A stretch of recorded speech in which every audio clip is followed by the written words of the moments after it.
فلا نسخط طوبى لمن كان لنا وكنا له আল্লাহু আকবার। যদি খ্রিস্টানকে জিজ্ঞাসা করেন তোমার লক্ষ্য উদ্দেশ্য কি, সেও বলবে আমি হেভেনে যেতে চাই। হেভেন হেভেন আল্লাযীনা আমানু ওয়া আমিলুস সালিহাত কানাত লাহুম জান্নাতুল ফিরদাউসি নুজুলা খালিদিনা ফিহা লা ইয়াবগুনা আনহা হিওয়ালা।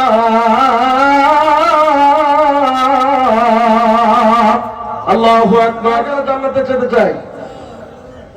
আল্লাহ আমাদের সকলকে জান্নাতুল ফেরদাউস দান করো, সকলে বলে আমিন।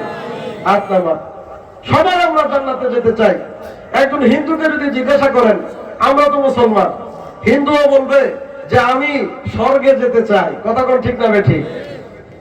যদি খ্রিস্টানকে জিজ্ঞাসা করেন তোমার লক্ষ্য উদ্দেশ্য কি, সেও বলবে আমি হেভেনে যেতে চাই। হেভেন হেভেন মানে হলো বেহেশত।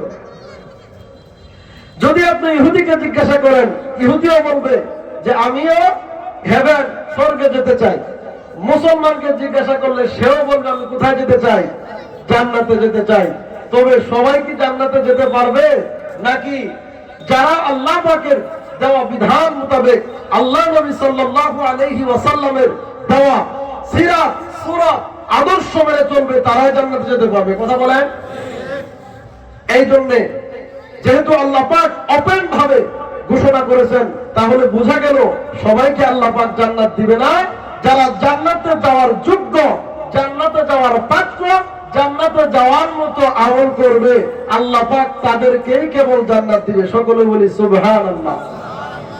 আল্লাহ বলেন ইন্নাল্লাযীনা আমানু ওয়া আমিলুস সালিহাত কানাত লাহুম জান্নাতুল ফিরদাউসি নুজুলা খালিদিনা ফিহা লা ইয়াবগুনা আনহা হিওয়ালা।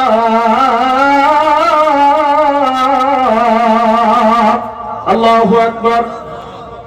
আল্লাহ বলেন ও দুনিয়ার মানুষ, ভালো করে শুনে রাখো, শুনে রাখো, যারা আমি আল্লাহর প্রতি পরিপূর্ণভাবে নিরবভাবে খালিস দিলে ঈমান আনতে পারবে এবং নেক কাজ করতে পারবে, আমি আল্লাহ তাদের জন্য এমন কতিপয় জান্নাতের ব্যবস্থা করে রেখেছি মেহমানদারি স্বরূপ। তাদের আপ্যায়ন করার জন্য এমন কতিপয় জান্নাত রেখেছি, যেই জান্নাতের মধ্যে ওই মুমিন বান্দা প্রবেশ করবে আর কখনো সেই জান্নাত থেকে বের করে দেওয়া হবে না।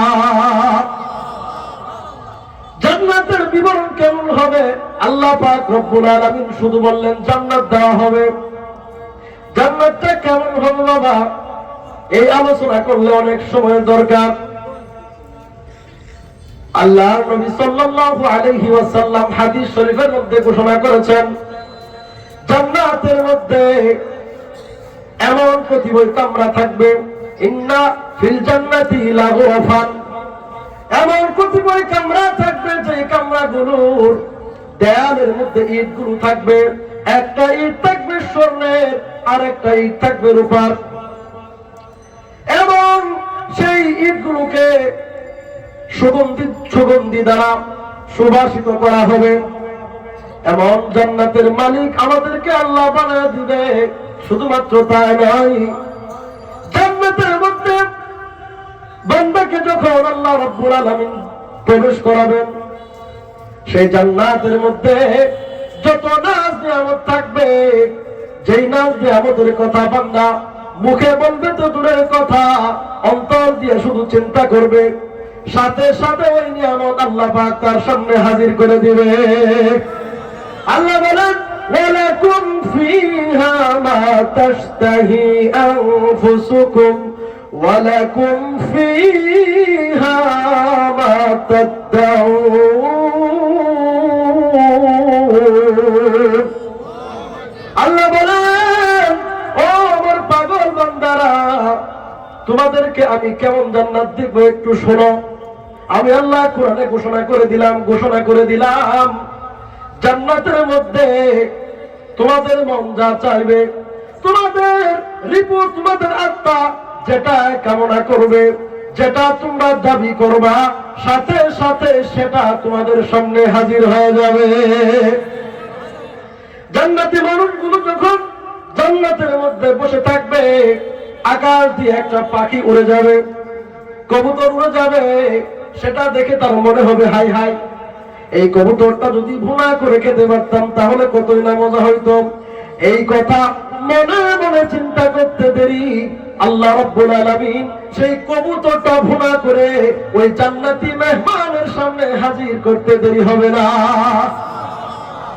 আবার সেই কবুতরের গোশত খাওয়ার পরে হাড্ডিগুলো যখন ছেড়ে দিবে, আবার সেই কবুতর যেমন ছিল তেমন আকাশে উড়ে যাবে। শুধুমাত্র তাই নয়, জান্নাতের মধ্যে অনেকগুলো নহর, নদী দেওয়া হবে। জান্নাতি মেহমানগুলো নদীর পাড়ে বসে নদীর সুন্দর মনোরম দৃশ্য উপভোগ করতে থাকবে। মাছগুলো নদীতে সাঁতার কাটতে থাকবে, সেই মাছগুলো দেখে জান্নাতি মেহমান বলতে থাকবে হাই হাই, এত বড় ইলিশ মাছ, 2 কেজি 3 কেজির ইলিশ দুনিয়াতে জীবনে খাওয়ার তৌফিক হয় নাই। হাই হাই, এই ইলিশ মাছটা যদি খেতে পারতাম ভুনা করে কতই না মজা হইতো। আল্লাহ রাব্বুল আলামিন বলেন, সাথে সাথে তার সামনে ওই ইলিশ মাছটা ভুনা করে হাজির করা হবে। এগুলো খেয়ে যখন ওই মাছের কাঁটাগুলো আবার নদীতে ছেড়ে দিবে, যেমন মাছ ছিল তেমন আবার জলজন্ত হয়ে সাঁতার কাটা শুরু করে দিবে। এমন জান্নাত চাই কি চায় না? শুধুমাত্র তাই নয়, জান্নাতের মধ্যে যে গাছগুলো হবে, আল্লাহ রাব্বুল আলামিন কোরআনে হাকীমের মধ্যে সূরা হাক্কার মধ্যে ঘোষণা করে দিয়েছেন, ফি জান্নাতিন আলিয়া কুতুফুহা দানিয়া। আল্লাহ রাব্বুল আলামিন বলেন, ও আমার পাগল মুমিন বান্দারা, তোমাদেরকে যে জান্নাত আমি দান করব রে বান্দা, জান্নাতের মধ্যে যে গাছগুলো আমি তোমাদের ভোগ বিলাসের জন্য নির্মাণ করেছি, রোপণ করেছি, সেই গাছগুলো কেমন হবে জানো? দুনিয়ার এই সাধারণ গাছের মতো ক্ষণস্থায়ী একটা নির্দিষ্ট সময়ের জন্য সেই গাছগুলো ফল দিবে না। সেই গাছগুলোর ফল কখনোই ফুরাবে না, যতদিন পর্যন্ত জান্নাতে ওই মেহমান ওই গাছের ফল খাবে। একটা ফল খাবে, তাকায় দেখবে সাথে সাথে আবার সেই ফল ধরে গেছে। সুবহানাল্লাহ।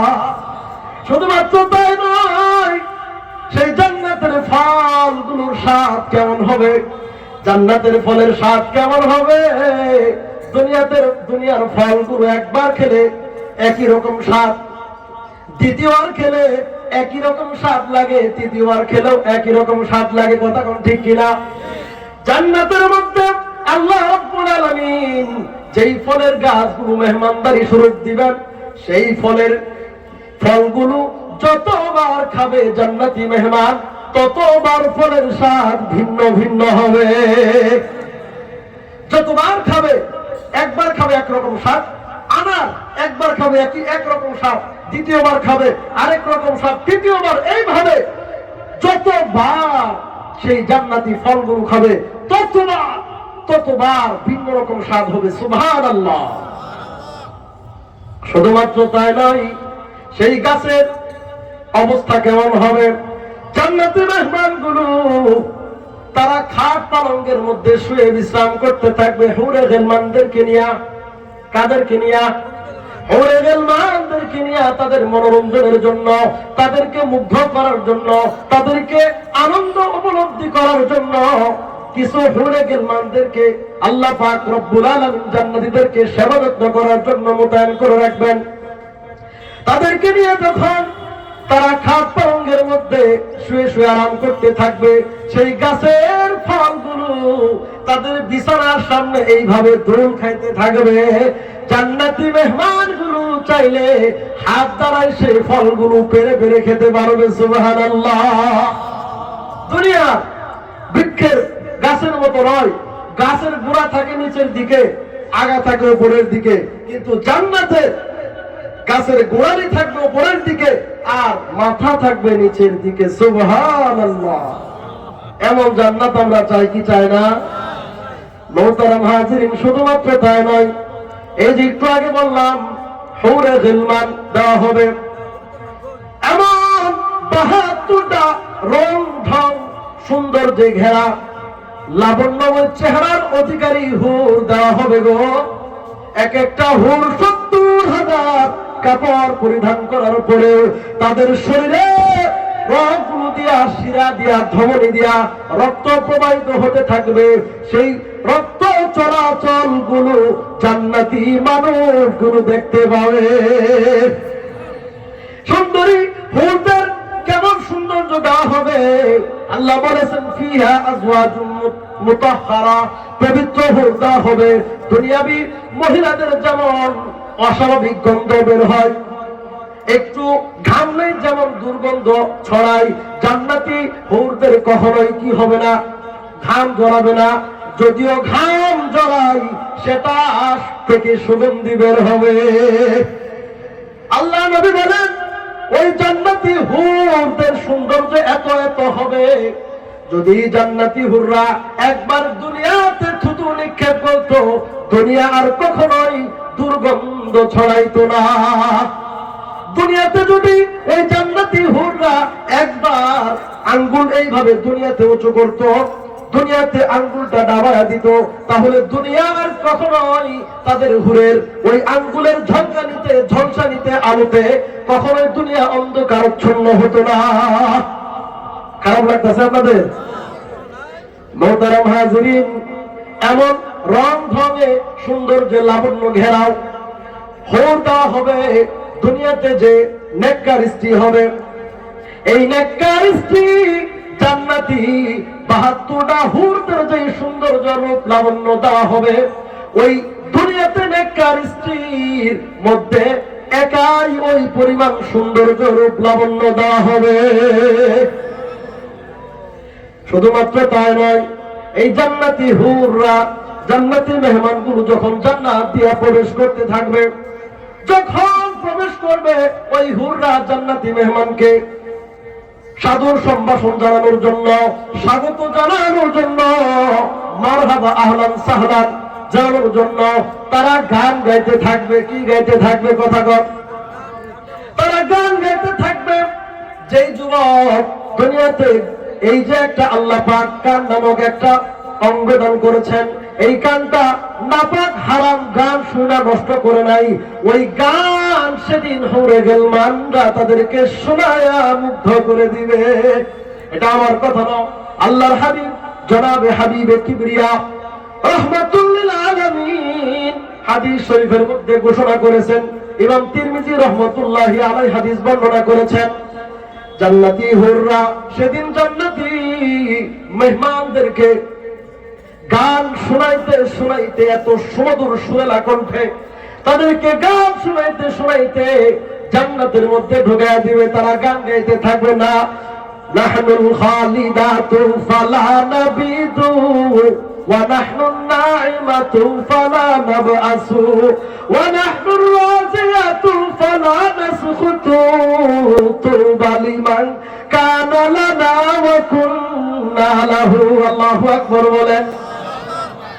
জান্নাতি মেহমানগুলো এভাবে গান গাইতে থাকবে। আর বাংলা অনুবাদ হচ্ছে, আমরা চিরস্থায়ী নিয়ামত তোমাদের সারা জীবন ভর খেদমত করব, কখনোই তোমাদের প্রতি বিরক্ত হব না। আমরা তোমাদের সর্বক্ষণ তোমাদের আচরণে, তোমাদের ব্যবহারে মুগ্ধ থাকব, কখনোই তোমাদের ব্যবহারে আমরা অসন্তুষ্ট হব না। বলতে থাকবে আমাদের জন্য যাদেরকে আল্লাহ পাক মোতায়েন করেছেন, নির্ধারণ করেছেন, তৈরি করেছেন, বানিয়েছেন, এবং যাদেরকে আমাদের জন্য বানিয়েছেন, দুয়ের জীবন ধন্য রে ধন্য।